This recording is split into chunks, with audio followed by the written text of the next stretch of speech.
Tony, you come from a very different perspective when it comes to this research. What are your thoughts on it? Well, perhaps if I start, everything we've said so far is fairly consistent with what we've found in our research. I'll start with the good news that if you have a sales culture, if you have a education program for your sales team, if you have a board that's supportive and has sales knowledge or mentors that have sales knowledge, you're almost twice as likely to be more successful than your competitors in this space, whether it's large or small companies. But what we did find is basically a third of people in a sales role has had no formal sales training. Most boards or CEOs or support groups, more than 2/3 have had no sales training or even sales experience. In a lot of people's career development roles, we found at senior roles and middle management roles that sales training, education and knowledge was seen as the lowest ranked on the skill they wanted to obtain. So many people were seeing that a sales role is a road to somewhere else. But those that had a sales culture and support were going to be, and has proven by this survey, to be very successful. Some organisations don't have an opportunity because they're quite small, but there is ability. They should actually try to link in through mentoring or other programs that are in place, perhaps hire a part-time salesperson to develop a strategy and approach. So Tony, before we launch into any more conversation about your research, would you mind sharing with us the results of your research? And I have actually included on the page that we're broadcasting from a link to the Victorian Australian Institute of Management research. And if anyone wants to comment and have it sent to them directly, then just put your email in the comments and we'll send it to you directly. So Tony, why did you start this research and what were the results? Well, why we went down this path is effectively from a survey we did early in the year around people's confidence, if you want to say, in the economy, and also current performance in the year. We had more than 80% of respondents said their performance was below par than expected. So we wanted to explore why that was the case. And there's many factors, but one of the ones we wanted to look at is sales culture. What is the culture in an organisation? And then when we started to break some of those things down, we found that, as I've said before, that most people in sales have had no formal training, don't have even a job description to support them in those roles. What was already raised, they don't have even a process in which to be able to map and track sales and predict a strategy and be able to follow through that. More than 1/3 of the organisation said they had no sales strategy or structure, yet they were trying to sell products and goods. The other aspects of this too, as I said, the support around people was very poor in a sales approach. And we have this analogy that everyone in an organisation should sell, whether it's a receptionist through to a person that may be just simply packing goods in an organisation. They should always be having a understanding what it is to sell and promote. A couple of other key findings, as I said, about only 1/3 or under 1/3 of CEOs who are running organisations or selling products have ever had any sales training or even experience in sales. So a lot of them are coming from a financial accounting background or indeed a management background, but no sales culture or sales experience. And so it's not surprising those that do have sales experience or put it in as a mandatory skill for all their levels of management, they were twice as likely to be able to be more successful or reporting success in that space. One thing that we've noticed, Tony, and thank you for sharing those results, is that when we've been speaking to businesses over the last few months, is when you are looking at the whole workforce and the culture, and as Suzanne said before about having a selling culture, is that sometimes just the word selling is a bit, we don't mind it because we're salespeople, but if you're talking to a receptionist or an accountant or someone like that, it's kind of got an ick factor, if you like. So when we've been talking to businesses about their whole workforce, is if you just shift your mentality a little bit and look at the underlying factor of what is selling, what is customer service, and what is business in itself, it comes down to one thing, and it's influence.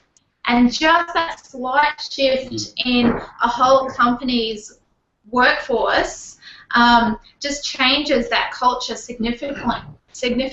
Did you have any thoughts on that, Anoop? Yeah, well, I mean, I remember the accountant we had who was put through one of our courses, and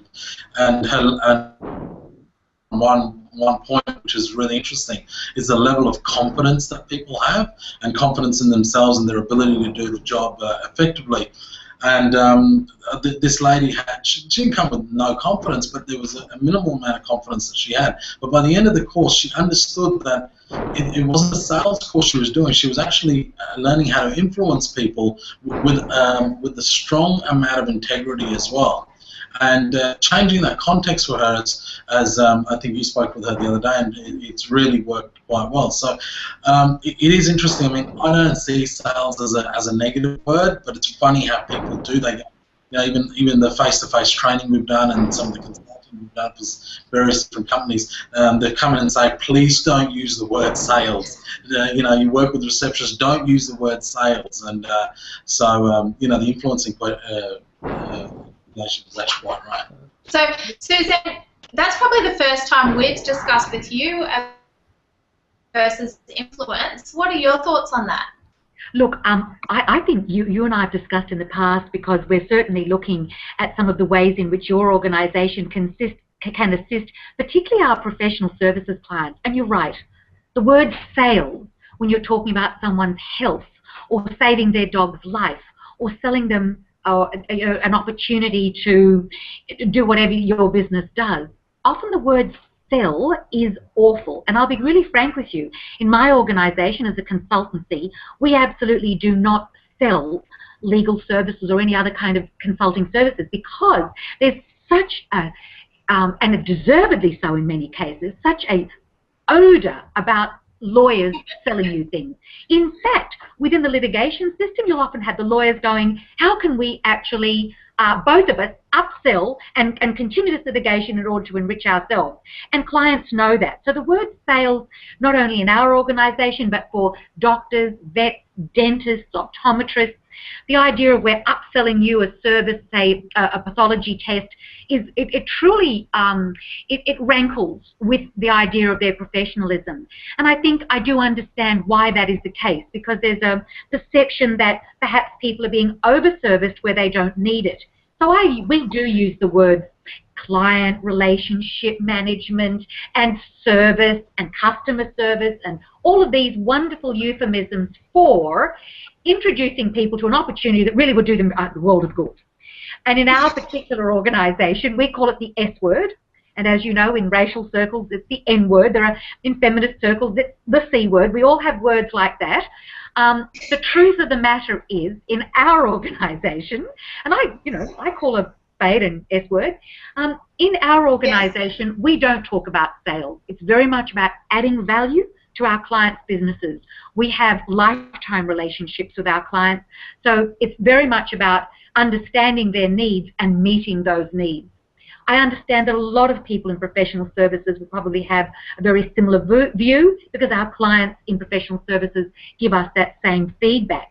But that's not to say that our plumbers and electricians and our retailers and our food service people aren't as hooked into the idea that we need to reach people. We need to, as you say, influence their thinking. We need to give them the benefit of our knowledge, experience and thinking where appropriate. Whatever word we use, we're still talking about that same ability to create authentic communication based on integrity and the hope to add value to whatever they do. We can call it the S word or any other word, but we're still talking about that same concept.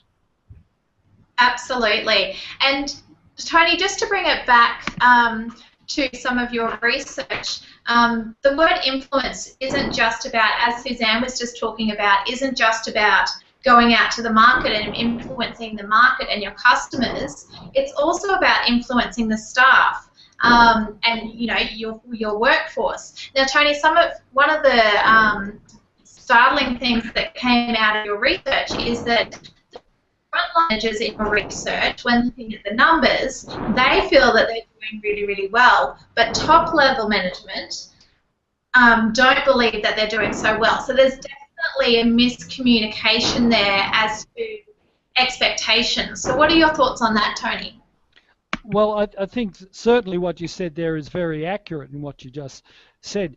And I think it also gets down to what is set as a role for a sales manager or relationship manager and so forth. And a lot of people at the top level haven't set out the right structure for these people. A lot of people in a sales or even if it's a relationship management role has come in often with no background and has filled those voids. And there's a real mismatch about what the skills are expected in that role, and a real mismatch in terms of what the people want to get out of that role. I think also sometimes the way we name roles too are important. Some things we found is that if you call somebody an order taker, all they were going to do is simply take an order. An example, if they rang in and they didn't have it, they just said, we didn't have it. We had it, you accepted it. Whereas if they're a customer service manager or customer service officer, the idea was to try and service them. And so the theory behind that is that if you don't have it, can you suggest something else? Can you put them on hold or backlog for later on? So often it's the roles we actually ask people to fill. The skills we're looking for, as Suzanne actually mentioned before, are very critical, and the expectations. I also think the people who have never done sales or relationship manager don't quite understand what it takes to build and the time and the effort to establish and achieve goals. So I think there is a disconnect, and I also think that the issue is that the better organisations have a strategy and a structure around what happens in this space. Anoop, with the businesses that we work with, when looking at frontline management and the franchisor relationship, do you see sometimes that there's a disconnect there between expectations that are communicated? Oh, without a doubt. I think, Tony, your research is just so spot on. It's, coming from a background of 7 years in the pharmaceutical industry where we were just driven with sales and the best training in the world, and how many times I see businesses that don't have proper job descriptions written down, and then the training associated with that. They say, no, just go and take an order, and they're not even taught how to really effectively be order takers if that is the case. So you feel, I love one word you just added then was adding value. We don't see that. We hear this word being thrown around so much that we've got to add value. And I think a lot of employers and bosses and directors and CEOs are doing a real disservice to their team because they'll throw the word, oh, you've got to add value, but they're not training people how to add value. They're not going that next step. I mean, you can't just tell an athlete, go run 100 meters and do it really fast. You've got to train them and become better and become faster. And, I really believe that there's 20 to 30% of increase in sales by just effectively training your team. So, there definitely is a massive disconnect between management and what the team is asked to do. Suzanne, from that research that Tony did, and what we've just spoken about, are you seeing that in some of the franchise groups that you work with? Look, actually, I was totally relating to you, Tony, when you're talking about the fact that so many boards and CEOs have no idea of what it's like at the coalface of selling things. This is very much our experience. And I think that the global financial crisis has probably even pushed us more in that direction. Because what we're seeing is when times get tight, who do we promote? The bean counters.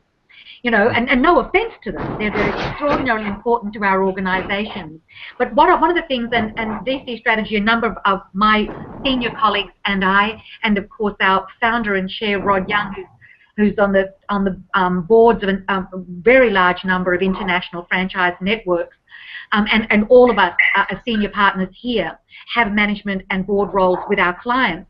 We have seen this as one of the ways in which people respond to economically tight times.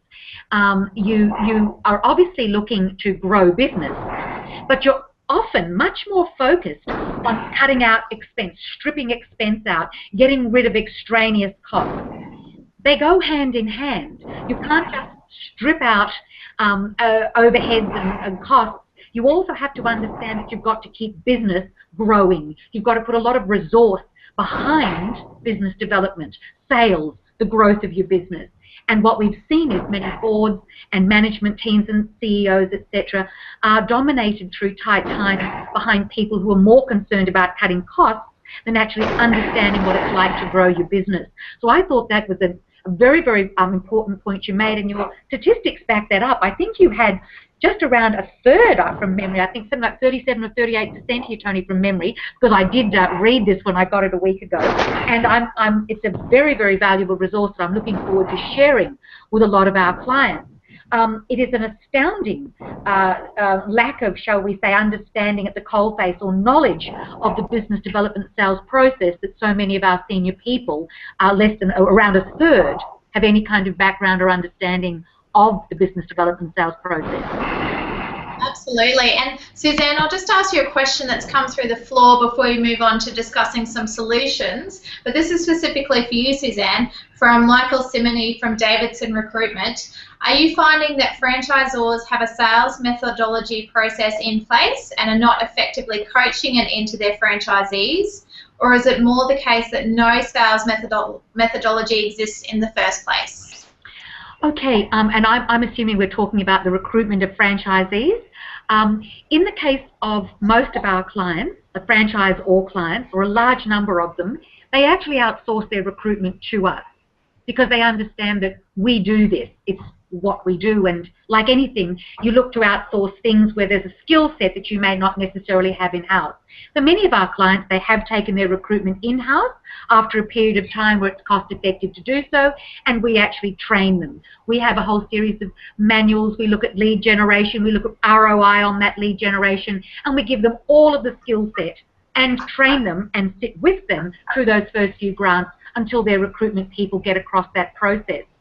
In terms of franchisors who go out to do it themselves and then come to us at some point because they're in trouble, and these may be franchise systems that we developed, or franchisors who come to us independently and we may not have developed their franchise program for them or done legal work for them previously. Yes, I think there's a lot about selling rather than recruiting. We never go out to flog a franchise opportunity. We actually go out with a very well-developed sense of the value proposition.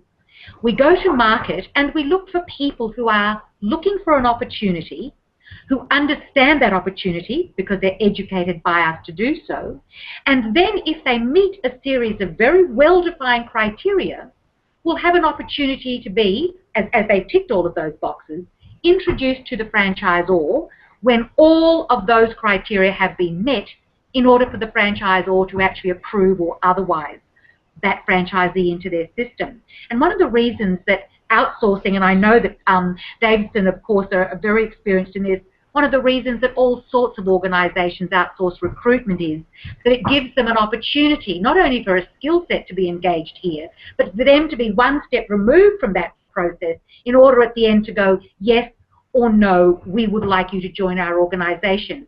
Otherwise, it's a little bit like taking your children to market and selling them. Of course they're wonderful. And if anyone can't see that, you're hugely offended. That distance of using a recruiter often creates the psychological space needed for the proposition to be understood, for the criteria to be met, and finally, for the organisation, be it a franchise or any other organisation, to then say, yes, welcome aboard, you meet our criteria. So in the recruitment space, I've taken that, since it's come from Davidson's, to be largely a recruitment question.